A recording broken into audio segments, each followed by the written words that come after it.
El Señor esté con vosotros. Lectura del Santo Evangelio según San Lucas.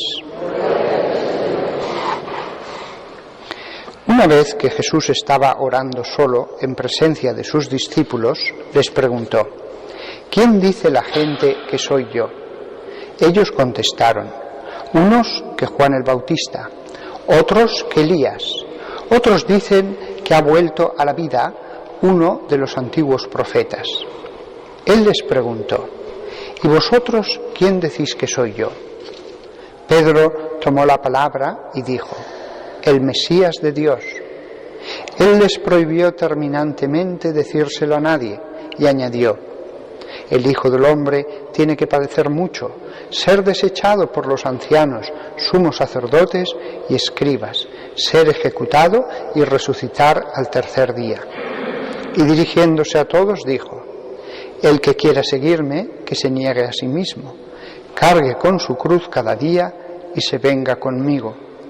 Pues el que quiera salvar su vida la perderá, pero el que pierda su vida por mi causa la salvará.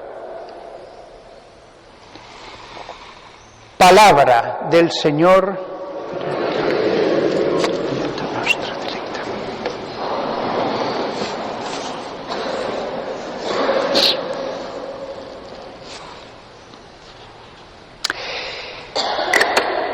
Os voy a contar iba a decir un episodio de mi vida, pero tampoco podríamos llamar episodio, una etapa. Cuando uno sale del seminario, uno sale con mucho entusiasmo. El seminario era un lugar de oración y estudio, de compañerismo, era un lugar que rebosaba espiritualidad, un lugar donde todo era edificante, donde uno vivía verdaderamente como con los apóstoles y Jesús.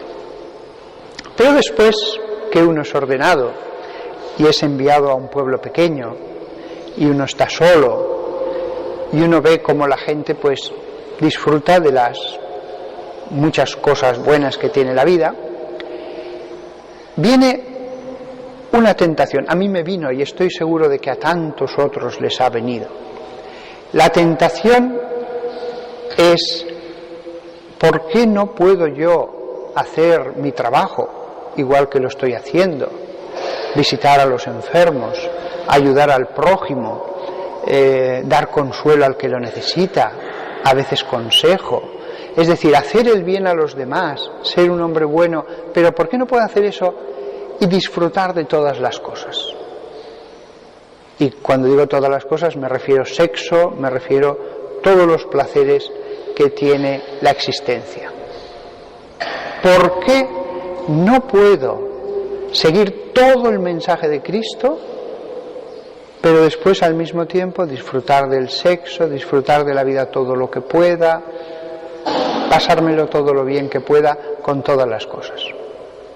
En vez de estar yo aquí solo, de mantenerme casto, de llevar una vida de sacrificio, ¿por qué tengo que pasar tantas horas de oración al cabo de la semana? ¿Por qué me tengo que ir a un monasterio a hacer un retiro espiritual durante varios días, cosa que a mí no me gusta nada? ¿Por qué? ¿No bastaría solo con el amor?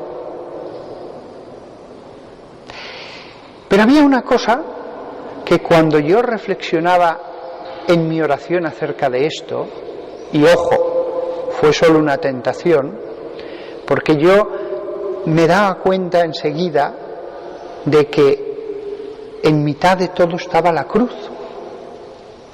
En mitad de todo estaba la cruz de Cristo.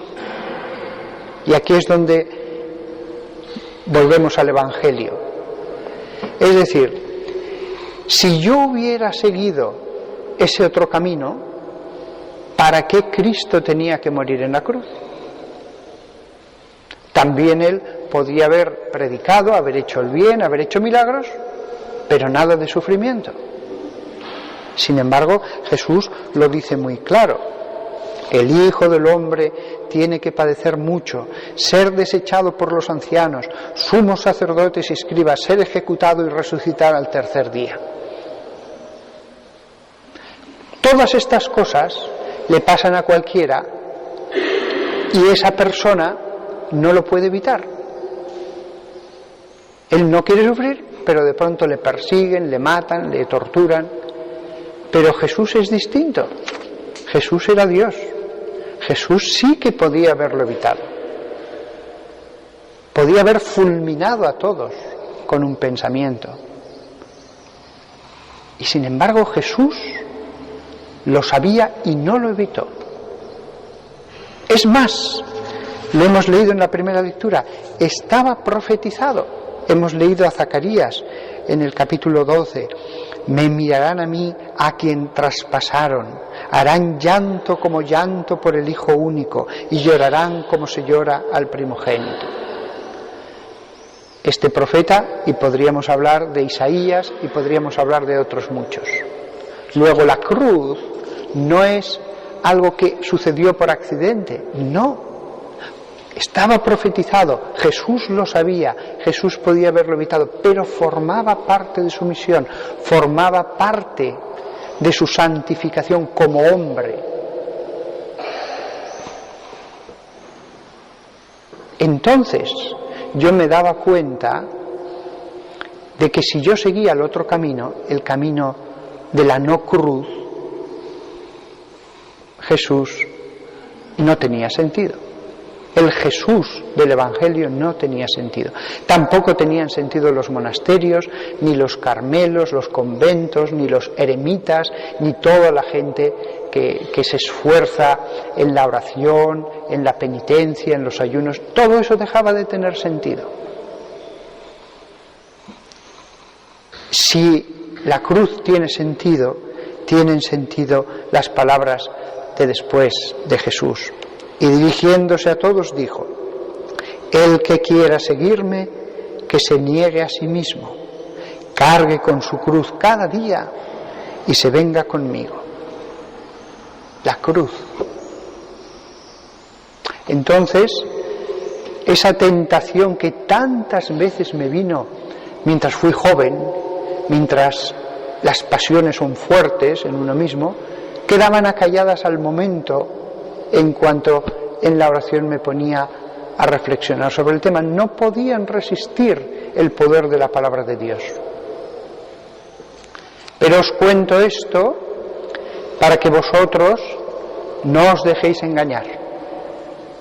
Mirad, en la televisión, siempre que sale cualquier noticia religiosa, cualquier noticia sobre la moral, siempre van a entrevistar a un supuesto teólogo, a un supuesto conocedor de la Escritura, que dice: no, lo importante es el amor, lo importante es el amor, el resto da lo mismo. Eso no es el Evangelio de Cristo. Si el Evangelio de Cristo fuera eso, hubiera bastado con que Jesús en la primera página hubiera dicho: lo importante es el amor, lo demás da lo mismo, no me importa.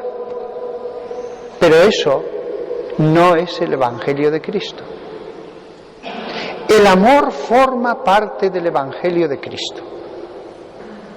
Pero el Evangelio no es solo amor. Hay más cosas, hay más cosas. Por eso estuvo 3 años predicando el reino de los cielos. 3 años. Y nosotros creemos en el Evangelio, en todo el Evangelio entero, hasta en el último de sus versículos. Por eso, cuando vosotros escuchéis, sobre todo en la televisión, ese mensaje insistente, ese sermón que continúa día tras día, año tras año, como la gota que cae, no, lo importante es el amor, olvidaos de todas esas cosas que enseña la Iglesia, lo que en el fondo están haciendo es separar a las ovejas de los obispos, separar a las iglesias del primado de Pedro, Están creando un muro entre los monjes, los trapenses, los cistercienses, los ermitaños, la gente que lleva una vida ascética y el resto de los fieles. Creedme que a base de decenios de insistir en este mensaje, muchos ya han sido separados de sus pastores, y esas personas separadas creen en un evangelio a su medida, a la medida de sus pasiones, de su comodidad, de su humanidad. Es un evangelio en el que no hay cruz, no hay exigencia, en el fondo no hay mandamientos, en el fondo todo es una espiritualidad, amor y ya está. Para lo cual no hacía falta ser cristiano, para lo cual da lo mismo ser budista que de la nueva era, que de lo que sea. Nosotros creemos en el Evangelio, y por eso el Evangelio en las grandes celebraciones se lleva en alto en la procesión, se deja sobre el altar y se besa. Es una cosa sagrada, las palabras de Jesús, todas.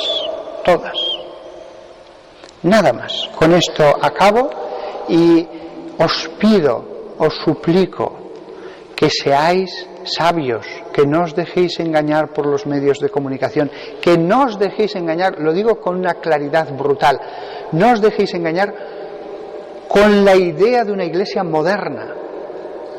La idea de una iglesia moderna lo que encierra es la destrucción de la idea de pecado. Hace vano la cruz de Cristo.